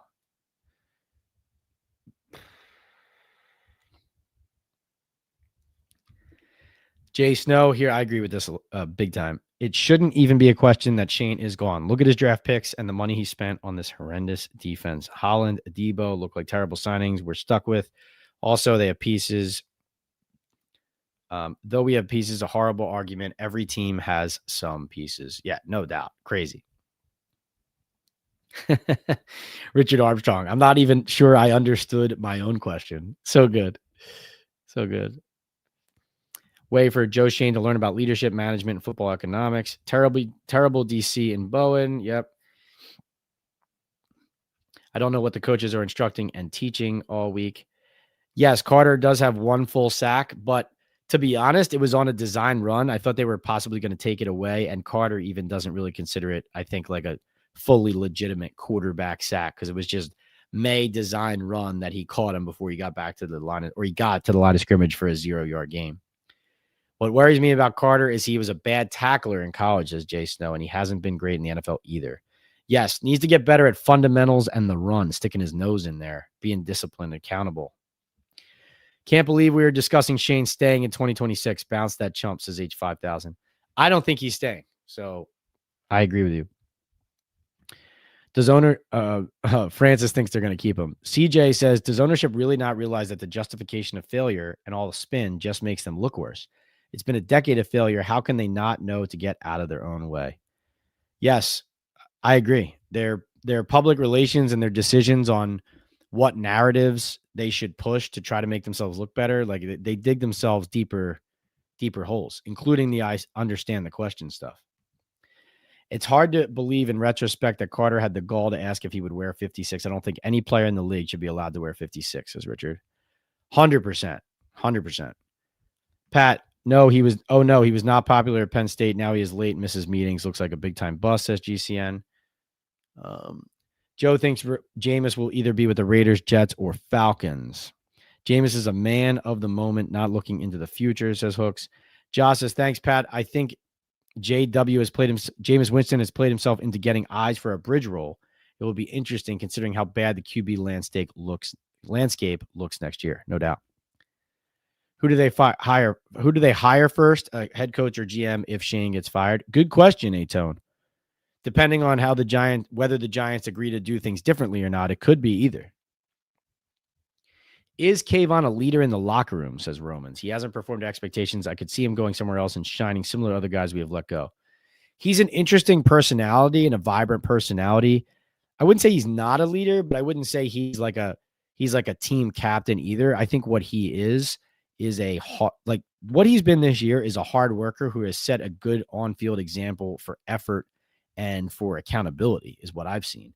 And also his level of performance, despite the lack of sacks compared to what he wants, has been much greater than most players on the roster as far as consistently producing effort and disruption snap to snap.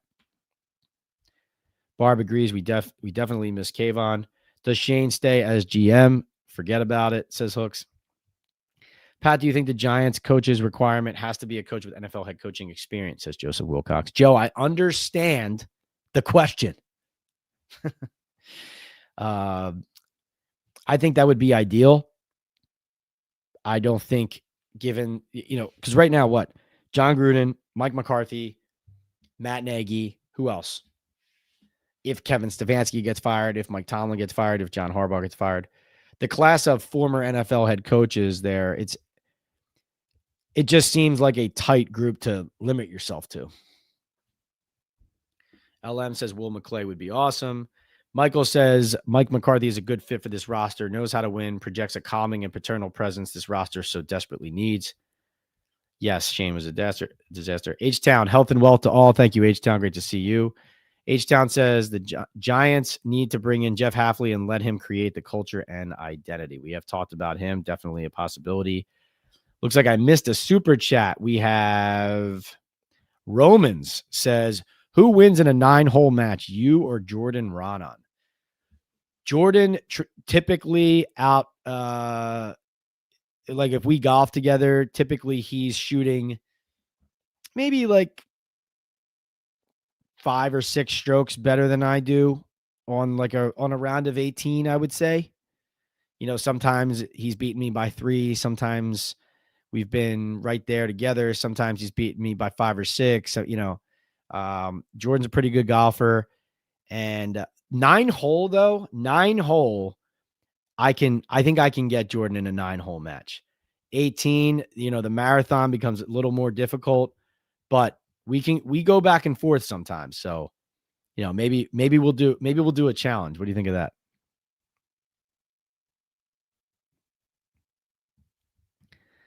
Not surprised they're looking at a punter. Gillen has been erratic, says Richard. I am not so into McCarthy personally, says Tree Squirrel. I feel he always has stacked rosters and couldn't win in the playoffs in the past 17 years. I believe it's been that long since his last Super Bowl. LM would love if they left MetLife Stadium. Pat, Shane is trying to fix everything he has broken, says Joe. Yep. Pray the Giants keep the top pick and get a king's ransom for it, says H-Town. Finally get a real team around the young talent at QB. Keep the O-line and O-line coach together. Keep Dex, Thibodeau, Burns, Carter together. The O-line needs more talent, though. I don't think it's there yet. I think they need one more infusion of good drafting. They need to add young, developing talent to it. Tree Squirrel says, got to build the O-line. We got not much depth. A 36-year-old guard and a Luminor might not be back. Exactly. There you are. H-Town says, hope they continue to lose this season. No reason to win meaningless games, and depth at O-line and keeping the O-line together should be top priority. Richard says, I love Spags, but think he has a head coach's temperament. But I don't think he has a head coach's temperament. What was it that Bill Belichick disliked about the Giants organization? I know we talk about the dysfunction of the Giants. Well, he just knows there's more people other than just the GM and coach who have say-so in the organization. So it's not easy to just trust that the head coach is going to have the influence that he's looking for consistently and that people aren't going to be undercutting him. He was also disappointed that the Giants went back on their promise to Joe Judge that he would have 3 years and that he would be allowed to hire a GM to align with him during that process. He was the special teams coordinator for Belichick in New England before Belichick recommended him to the Giants. And then obviously from the Giants' point of view, the whole lawsuit and litigation with the Brian Flores lawsuit with Bill Belichick texting Brian Daboll or Brian Flores accidentally congratulations when it was Brian Daboll getting the job while guys were still interviewing. All of that goes into that pot and stir, put on simmer.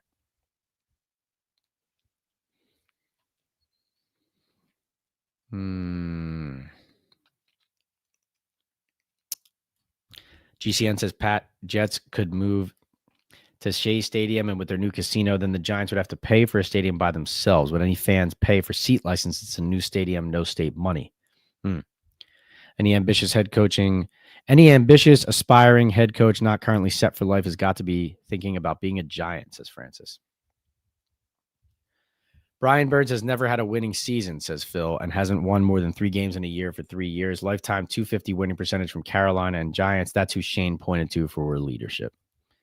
John says, Pat, do you think any coordinator candidates, not Tomlin or McCarthy, would have the power to convince ownership to allow him to hire his own GM like Cohn did with the Jaguars last year?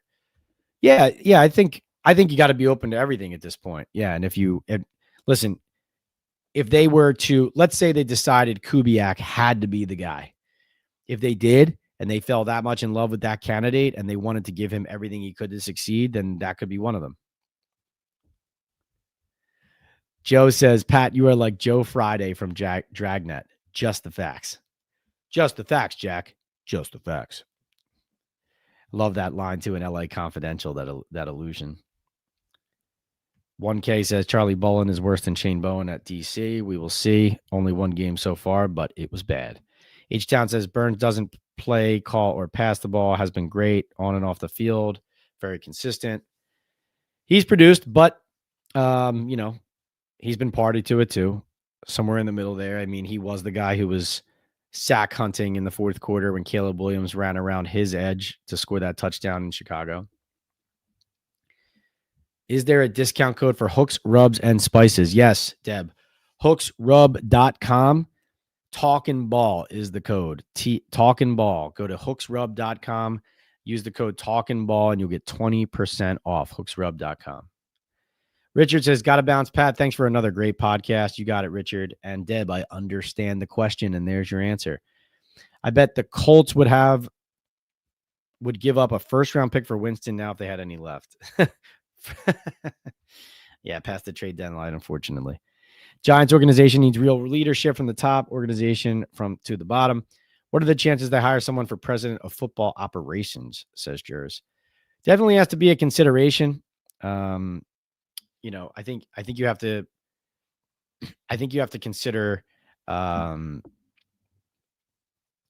consider creating a buffer between ownership and the GM and coach level, and not just having ownership intertwined in that role. Certainly something to consider. Not sure if you answered this, but did Brian Cox lose it because they didn't promote Patterson and it got him fired? Vin, I'm still trying to get to the bottom of that. Thanks for asking about that. Promised to discuss that. I reported that on Friday. Doug Analytics, credit to him, noticed that Brian Cox's name was not on the masthead anymore on the Giants coaching page. So I dug into it, made some phone calls, shot some text out. Turned out he had, in fact, been fired.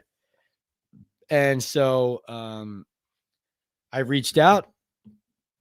I know, Brian Cox not interested in clarifying or talking at the moment about it. Not exactly sure what happened. My best working theory right now is that is connected somehow to Jordan Riley being poached off of the practice squad by the Steelers, right? Jordan Riley, a player that he had invested a lot of time in. But that's just a theory. I mean, he was a player in his position room that Cox liked, had an affinity for. And, remember though, it could be the bad run defense. It could be his reaction to them calling him and Patterson onto the carpet for the bad run defense. The interesting part about it though, obviously, is that Patterson is staying while Brian Cox got fired. So that's the interesting part. But I'm curious whether it was a coincidence that he lost his job the same week.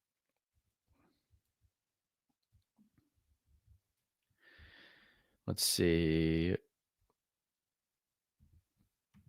Roman says you should do a 9-hole match and live stream to give us fans something entertaining to watch. All right. Yeah. I'll talk to Jordan about that. Talking Ball and Breaking Big Blue / Giants Nation show contributor 9-hole match. Sounds good. Or you and Jordan versus the Eagles reporters. Oh, interesting, Romans. I like it. Now you're thinking. H-Town says, in your opinion, what do the Giants need to fix this mess? Who gets canned next? Interesting. Who gets canned next? Shane. I mean, Shea Tierney still being on this staff makes me scratch my head. Dre Patterson still being on this staff makes me scratch my head. John Edgar-Guara's linebackers, woof. But you need people on the field to coach the team. Deb, thank you for supporting. Jared, thanks for throwing the code in there. Yeah, it's, as you see it scrolling on the screen. All of our sponsors. Thanks to our sponsors too, guys. Play at MyBookie Sportsbook, mybookie.ag. Go there to tail all my Pats picks every week. Leonard is the code Leonard. Talking Ball is the code at Hooks Rubs and Spices, hooksrub.com for 20% off. Boom Chaga Mushroom Super Drink, natural extract loaded with anti-inflammatory, immune-boosting antioxidants and heart-healthy compounds right over my shoulder. Boomchaga.com. Go there. Use the code TalkingBall25. Just get one bag to start. You can pour it into your coffee, your tea, whatever.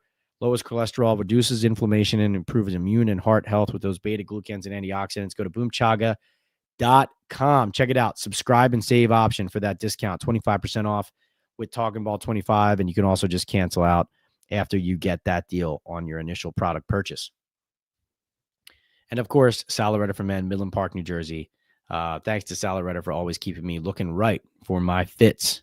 Giants game days. John says, do you think NFL head coaching hires are going to start trending towards young defensive coaches? Feels like there are more leaders of men compared to offensive coaches. Look at what McDonald and Ryan have done. Yeah, I mean, McVay's a leader, though, too. Shanahan has had a lot of success, so it hasn't just been defensive coaches. But I do think the Giants feel so loose as a team with their identity. And if you think about it, they haven't hired defense in a long time, right? They've gone, ever since Coughlin, it's been McAdoo offense, Shermer offense, Judge, special team CEO, and Dable offense. So they really, Judge is the only one who is in the kind of the world or the area that you're talking about, kind of the leadership, CEO, defense and team oriented emphasis first, right? So I agree. Good defense seems to make a lot of sense. It's a difficult, but then again, it's an offensive league, right? If you don't have a good offense, you're not going to have a good team. It's just the bottom line in the modern NFL. Yes, difficult task. Both the O-line, D-line, linebackers, receivers, corners all need reinforcement. The Burns deal looks great to realize we basically gave up Leo for him, and Leo's a lot better in the run game. Yeah, no, I mean, Burns is a good player, but let's not pretend like he's not let's not pretend like he's covering things up for the team. Joseph Wilcox says, Pat, if they get rid of Shane, will there be a domino effect of personnel removal? You could see maybe a player or two here that he would prefer to resign, not get resigned.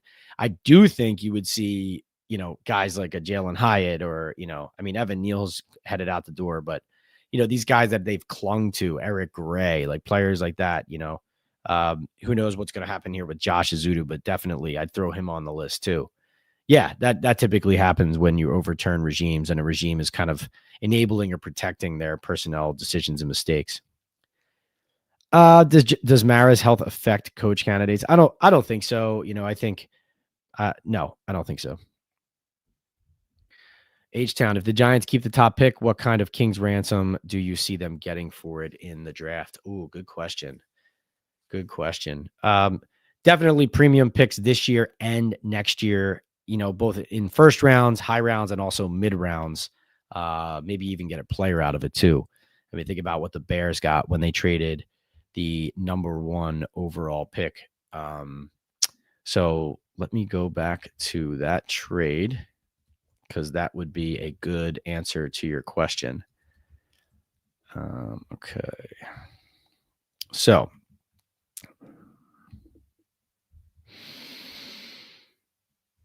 Ryan Poles, interestingly enough, I mean, trading that number 1 overall pick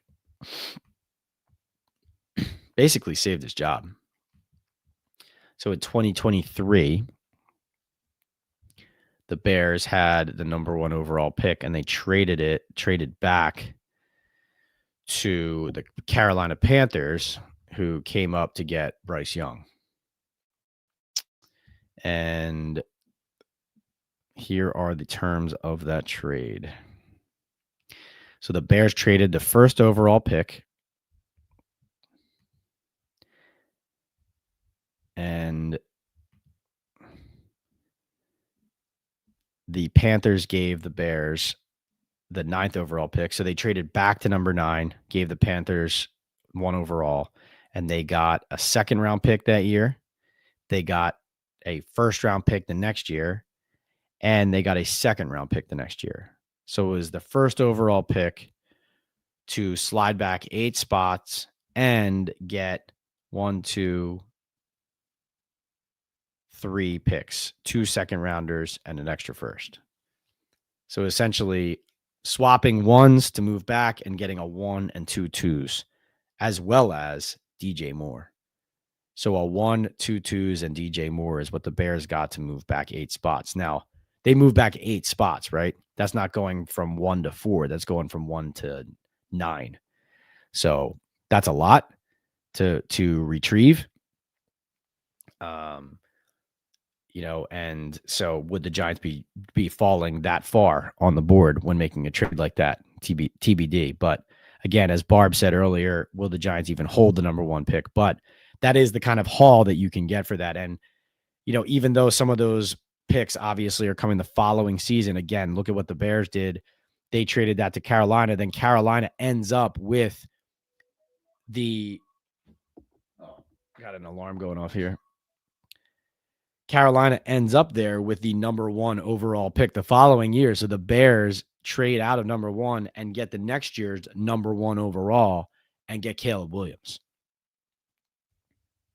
And that's why Ryan Poles is still the Bears GM. And the Bears have started to steadily, with a new coach now, turn it around. Francis, thank you for being here. Really appreciate you. Oh, Joseph says, I mean personnel in front office. Will there be a domino effect there? Yeah, you always have when that happens, there's always some front office who have the allegiance there or are party to it and who follow or are held accountable with that GM. And then you have some who are not. So, there would be a little bit of a bloodletting, for lack of a better term, but not a full house cleaning either.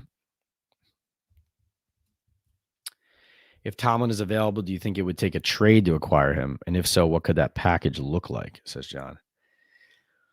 Well, there are the Mara Rooney family connections there between the Steelers and the Giants. And so, would that really transpire, or would they let Tomlin, would it be a mutual parting of ways for him to them join the Giants? That would be one question to ask there. And then what would that package look like? You're giving up premium picks if you're trading for a coach like that. The John Gruden trade was a big one back in the day. So John Gruden's trade from the Oakland Raiders to the Buccaneers was a significant event. A trade involved 4 draft picks and $8 million in cash. So ends up being a blockbuster. Got to think the Giants and Steelers would figure out a different way, but maybe not. Ryan's Big Blue Podcast says, what's up, Pat? Look up to you as a young Giants podcaster. What do you think the odds are that the Giants end up with Mike McCarthy as the next head coach? Keep it up, man. Love your work. Ryan, thank you so much for being here. I understand the question. I say here on the Understand the Question, Pat Leonard, Talking Ball live podcast here on Tuesday, December 9th. Ryan, thanks for helping us close us out with a good question here. Well, McCarthy right now, Ryan, is the second highest favorite, according to the betting odds, to land the job. Marcus Freeman is the betting odds favorite at the moment, followed by Mike McCarthy and Chris Shula, both at 5-1, after Freeman is 1-2 odds. I think he would raise the floor on what the Giants are right now. Is he the ideal gotta-have-it candidate that you're desperate for it and you feel like it's a home run, knock it out of the park type hire? No, it doesn't feel or sound like that, but compared to what the Giants have had professionally, what type of program they're running, how are they holding players accountable, those types of things, you definitely feel better about where they're going if that were the case. And maybe in my dream scenario, the fact that I said that, Will McClay is a guy who I would love as a GM, maybe that's a pairing. But again, I don't think McClay would be let out of Dallas. Joe says Pat and Carolina got a non-franchise QB. Who is the top pick in the draft? A lot of teams would want to move up for. Not clear on that yet, Joe. Blair says we are, with a Penn State shout out, I assume. John says the Broncos traded pick 29 and a second for Peyton and a third. So assuming our first this year wouldn't be moved. No, not the Giants' first year. Giants holding a top 5 pick. You're not trading that for the coach. You need players. Ryan says, I actually think McCarthy wouldn't be a bad option to take them back to at least consistent regular season winning, kind of like Nick's Tom Thibodeau. Thank you for answering my question. Yeah, right. Raising the floor, kind of, you and I are speaking the same language there as far as there's a level of respectability and consistency that the Giants haven't been at in a while, and that McCarthy had the Cowboys at for most of his time there, right? What was it, 12 wins 3 years in a row? And so, does he scream to be the inspiring, no nonsense, desperately needed coach for the Giants to target? It doesn't feel like gotta have Mike McCarthy, right? But is it way better than what the Giants have had, and would it improve their baseline and foundation? Absolutely. And of course, quarterback development, Jackson Dart, have to consider that. Marsh Squad says, hi, Pat. I know the Giants aren't going to get the number 1 pick. Their dumpster fire still has to play the biggest dumpster fire in Vegas. Thank you for understanding the questions. I understand the question. I understand the comment.